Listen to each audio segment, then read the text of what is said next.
The Dare was released in 2019, and this was directed by Giles Alderson, and I caught this on Netflix. I clicked on it mainly for the killer-looking guy on the, um, you know, original image on the streaming service, and Richard Brake, seeing that he's in here as well. I like seeing him pop up. He's usually pretty evil, so I decided to give this a whirl. And apparently, I've been on a bad streak of films. I've also been on a bad streak of books lately, but when it comes to film, I wanted to watch some Netflix films, and I landed on a slew that I didn't really appreciate very much. This is being one of them. This is a straight up horror, there's no comedy to it, so I kind of was sold on that aspect too. And what we have going on here is this guy with his family at the beginning of the movie is basically captured and kidnapped by this killer, unknown at the beginning of the movie. And he's put into this room, and in this room there's these two other characters. There's this woman named Kat and this guy named Adam, and they're locked in there. There's another guy in there named Paul, but he is severely mutilated and he's got cuts all over himself. He can barely speak. He only mumbles pretty much. And as the film goes on, there's, first of all, two plots going on, happening at different times. So there's this locked in a room scenario, and then there's this scenario with a little kid. And this little kid is basically kidnapped and raised by Richard Brake, and psychologically fucked up and influenced and manipulated by Richard Brake as well. So those two go on.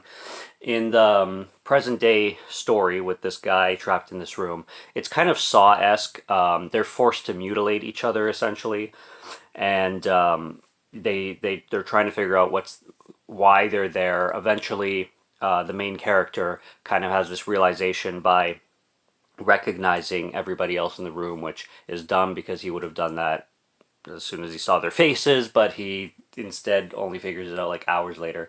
He starts trying to escape. The killer comes in every once in a while, mutilating them. And we're also following Richard Brake, manipulating this kid to the point where there's even a scene in the movie. Again, I didn't really buy into this. I didn't buy into anything in this movie, but this kid has a chance to escape at one point, and he doesn't because he literally makes it outside and is literally away, and then he stops and he starts having like the voices of Richard Brake, like, oh, you'll never make it out there without me, yada yada. So he just turns around and goes back. There's no twists in this movie. Who you think the kid's going to be the killer? He's the killer. There's no twists. There's nothing for me to spoil.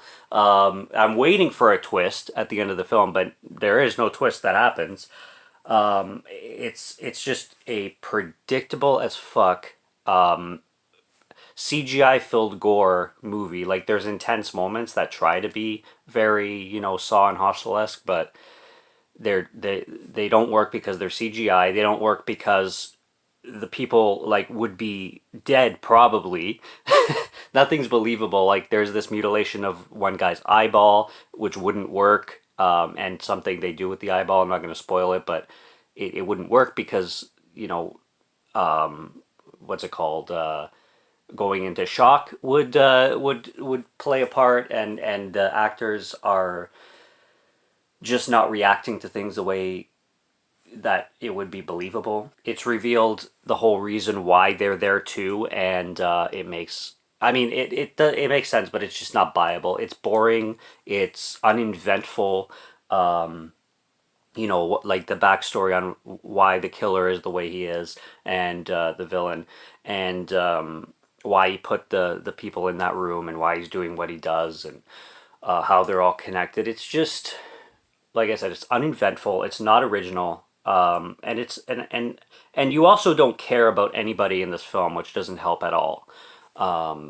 Zero about anybody. And then the ending comes along, and there's this tacked on 2 extra minutes of another scenario that introduces future characters grown up who, basically the guy's kids at the beginning of the movie, features a segment with them in around a campfire kind of thing. And they try to play it off as kind of like a legend lives on kind of scenario, but once again, it's so funny that you also hate these grown-up characters established, and I don't give a shit about that. And then it just brought the level of not caring of the whole movie even further down.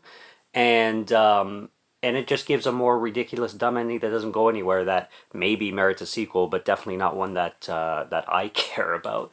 And even Richard Brake was wasted in this. He's really evil, but he's not like anybody to be entertained by. He's just kind of a sadist loser fuck who torments this kid and ruins this kid's life essentially. And there's no heroic moments or anything to cheer for anywhere in this movie. It's grim, but it's also dumbed down so much that the grimness has no effect. I could complain about this movie for a long time, but I'm just gonna leave it at that because I don't make channels to bitch about movies, but I also have to mention when I don't like a film. So those are the reasons, the basic ones, and I don't recommend this, even though it's free on Netflix.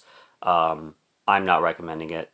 Go check it if you want. May have some fans. I think it's 33% on Rotten Tomatoes, so it is what it is. That's my review. Subscribe to Morgan Film Fan if you'd like to listen to my voice or if you like my film reviews. I'll be back with more soon, so stay tuned for those. Check out what's on the channel already. Stay tuned for what's coming. Until next review, have a good one. Take care and cheers.